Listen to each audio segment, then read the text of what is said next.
Dia tidak pernah menonton TV. Namun dia membongkar TV baru setiap hari, lalu melemparnya dari lantai 35. Karena dia tidak sengaja terjebak di gedung yang ditinggalkan ini. Dia melakukan ini hanya untuk mendapatkan perhatian dari satpam. Lantai bawah, tapi satpam sedang mendengarkan radio dan tidak memperhatikan sama sekali.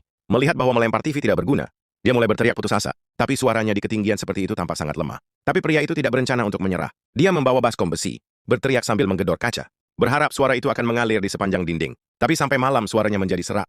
Masih belum ada penyelamatan dari satpam. Pria itu jatuh ke dalam keputusasaan, tapi keesokan harinya dia datang ke pintu utama lagi. Mencoba membukanya, tapi kuncinya putus.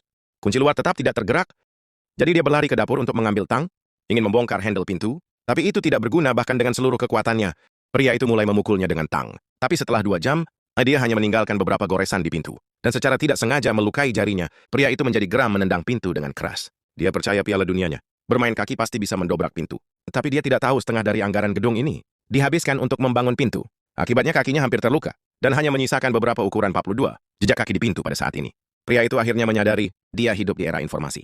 Bukankah ponsel alat penyelamatan terbaik? Dia dengan cepat menghubungi nomor tukang kunci, tapi mengikuti plot film khas. Baik ponsel tidak memiliki sinyal atau kehabisan baterai.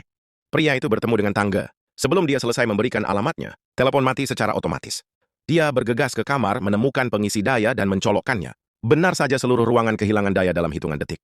Pria itu sangat menyesali. Dia seharusnya tidak mempercayai agen itu. Siapa bilang rumahnya bagus? Dan bilang ada hati Cupid di atas, menjamin dia akan menemukan cinta. Dalam waktu 1 bulan pindah. Sekarang lihat apa yang terjadi, dia terjebak di sini. Lupakan tentang menemukan cinta. Bahkan keluar sudah menjadi masalah. Saat itu dia memikirkan cara lain. Dia mengumpulkan semua pasta gigi dari kamar mandi. Kemudian menulis sinyal mara bahaya di karton dan melemparkannya dari atas di tempat yang tepat. Tetapi karena arus udara, karton mendarat di atap. Tapi pria itu tidak percaya keberuntungannya bisa seburuk ini.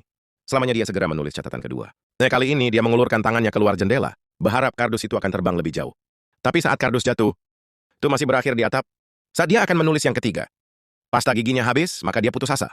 Melepas perban dari tangannya. Dan meremas lukanya dengan keras. Surat darah dengan demikian ditulis. Pria itu melemparkannya dengan harapan terakhirnya. Kali ini kardus akhirnya mendarat di tempat yang bagus. Saat itu seorang wanita datang untuk mengambil cuciannya. Wanita itu hanya fokus mengumpulkan cuciannya. Tidak memperhatikan sinyal mara bahaya di tanah sama sekali. Keesokan harinya dia mengumpulkan bahan untuk membuat ketapel, hanya menunggu wanita itu datang mengambil cuciannya.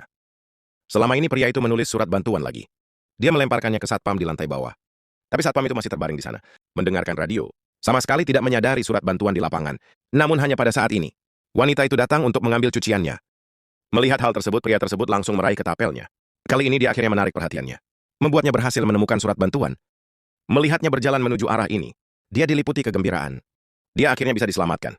Ia segera berlari ke pintu dan mulai menggedornya. Segera wanita itu menemukan gedung ini.